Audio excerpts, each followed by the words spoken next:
Who's got it better than us? Nobody! Hello and welcome everybody to Wolverines Weekly. I am as always your host Nolan Shelby. It's week 2, let's get into this. So last week Michigan destroyed Hawaii 63-3. No contest really. They scored in like the last few minutes on the field goal. We absolutely dominated. And so this week we face UCF, which we have never actually played before. Michigan has a 0-0 record against UCF. So the game is going to be interesting historically. I'm not saying that's going to be interesting during the actual game. But UCF did beat South Carolina State 0-38, so let's shut out. Honestly, the only concern that I have about UCF is that they want to spread offense to where Michigan doesn't. And also, we've had some trouble in the past covering that spread, so I'm really interested to see what Don Brown has done to prepare the team to cover a spread. And I think that we should still be able to cover it because they have some good playmakers, UCF. However, I think Michigan's defense is just going to come out strong again. I mean, they came out hungry last week. And now this week, Jordan Lewis did not play last week, but he could have. Harbaugh chose not to. Now out this week, I believe it's Charlton and Ryan Monet. I always forget, I'm sorry. So I believe they are both out. I'm not quite sure on who else. Kareem Walker, the running back, they're focusing on his grade, so I don't think he's playing this week. Let's get into some statistics, because I know that's what I love. So, Speight is our starting quarterback. Wilton Speight. I always say Speight. I don't know why. Speight, he is our starting quarterback. Congrats to the young man. He earned it. He deserves it. He showed nothing but promise. Maybe not his first pass, but every pass, he only dropped, there was only 2 other drop passes. He was 10 for 13 on the day, 3 touchdowns. Pretty good for, your first start. Morris was 4 for 4 playing that first quarter like I called it. I called it. He was 4 for 4 on the day, and O'Connor was 3 for 3. I like that we were able to get in all of our quarterbacks and play so many freshmen. I mean, you look at our stat list from 2 seasons ago, it was like 4 or 5 receivers, 2 running backs, and the quarterback. And now I had to pick the best, like the most notable stuff. I couldn't put every stat on my sheet like I usually try to do, but this time I just had to pick like the most notable ones.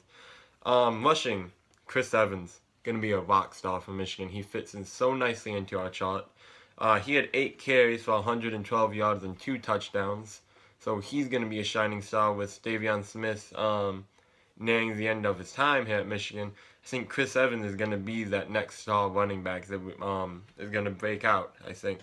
Khalid Hill, our new fullback, tight end for last few seasons. He had 1 carry for 4 yards, but that carry was a touchdown. And that is hardball football. So really, if you were looking at a Hoke offense, let's say, Khalid Hill in this case, at that point, Joe Carriage got like no carries. Like it was a trick play that would get them a carry. But with Harbaugh, he has his guys run hard, and he likes a physical run set, and that's why Davion Smith fits so nicely into it. And obviously, Chris Evans we saw is going to fit in nicely too. And so I think Khalid Hill filling in at this fullback spot is going to be great for Michigan and great for himself because he's going to get a lot more touches than he would have at tight end. And also, Higdon. I hope I'm saying your name right. I suck at names. He had a 35 yard, 6 carries on the touchdown. I'm saying 35-yard touchdown. Davion Smith did not play the whole thing. I think he had bruised ribs is what the report said. He only had 6 carries for 27 yards. So really not his best day, but he didn't get really opportunities due to that bruised rib. Now we go into the receptions. Again, I had to tie this down. Everybody got a touch, it seems. So Darboh had 3 receptions for 43 yards and a touchdown. Jake Butt had 1 reception for 19 yards and a touchdown. And Grant Perry had a reception for 12 yards and a touchdown himself. So our receiving core is looking really good. That is obvious. And like I said, there were so many other people that caught passes. Chesson did. McDoom, crowd favorite. Going to be an absolute great player. Just like all those guys, they caught passes. So definitely look forward to seeing how McDoom does in the future. That is a name that stuck out to me. Him and Chris Evans, and Rashawn Gary were like the three big freshmen that I saw really putting in some good work. McDoom, like I said, a crowd favorite. He caught that pass. The entire stadium said Doom. It was pretty cool. Now on defense, Channing Stribling and Delano Hill both had pick sixes, which is a first for Michigan. A pick six is one thing. We had that last year with Jordan Lewis's takeaway against Northwestern, but two in the same game. Now that's some pretty good defense. That shows how good of a defense that Michigan is and how good we're gonna be. Now there was some speculation who's gonna do our punts. Is it gonna be Kenny Allen because he came here as a punter, but now he's kind of transferred into a place kicker? But we didn't punt, so we don't. I don't know. I'm guessing it might be Allen. It might be one of the newer guys, but time will only tell because we still don't know. But extra point wise, Kenny Allen was 5 for 5, and Ryan Tice was 4 for 4. So pretty good. Both of them were great kickers. Now there's no question time this week. I apologize. This was my first week of school, so I didn't really have the time to post and go through stuff. So I apologize for that. I want to keep this thing going, and it's on me to post and do all that stuff. So next week, probably Tuesday or Wednesday, I will post what questions you want to see on here. So now my score prediction. Now last week I was pretty close. I wasn't as close as I thought I was gonna be, obviously. But I was one of the closest I've ever been. So this week I'm predicting UCF 10 and Michigan 41. I think UCF does have a good enough team to where they can get 10 on us.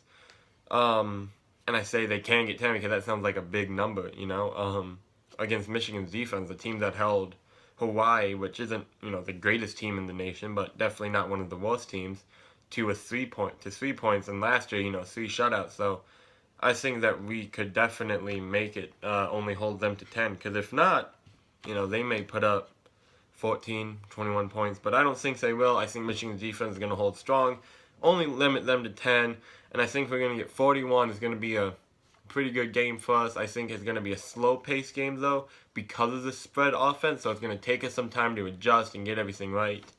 So that's my score prediction. Now, standout players, Rashawn Gary on defense with Mike McCray, definitely a great combo. Mike McCray coming in with, if they were to do a rush and McCray's coming from this way, and Peppers is coming this way, and Gideon, if he's coming in or he's staying back in coverage, something like that, we're unstoppable.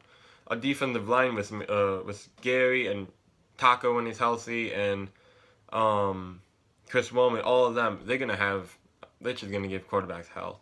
Rashawn Gary really proved that he is this good of a player that we hyped him up to be. Jabril Peppers, again, a great player that we've hyped him up to be. And he played with a true Michigan man mentality. It wasn't about, Jabril Peppers making this big play. And he made some big plays. But it wasn't, I'm going to go make this tackle when a teammate's right there. No, something like that. He played a Michigan man defense, and that was good.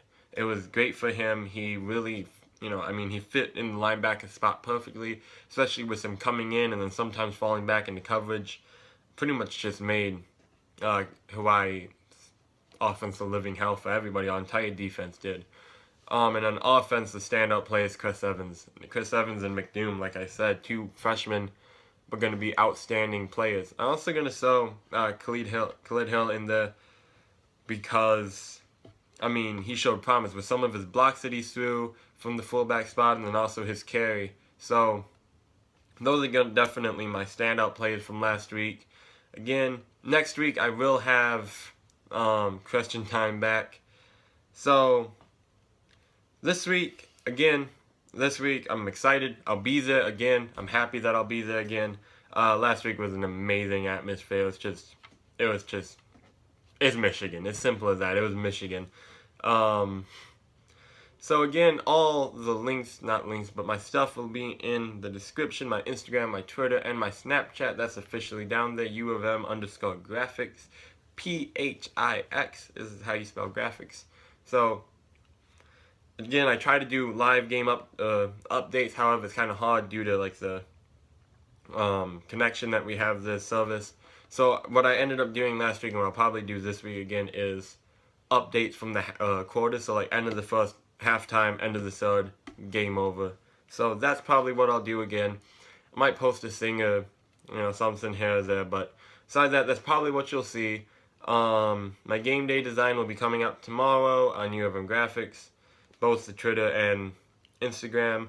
Twitter, I try to stay as completely updated on there as possible. If there's any news, I'll try to not. I usually don't tweet about stuff because I'm not the best at wording, but I will try to retweet the best up-to-date sources and all that. So follow me on there. Keeps you updated with Michigan football. And until next week, thank you for watching and go blue.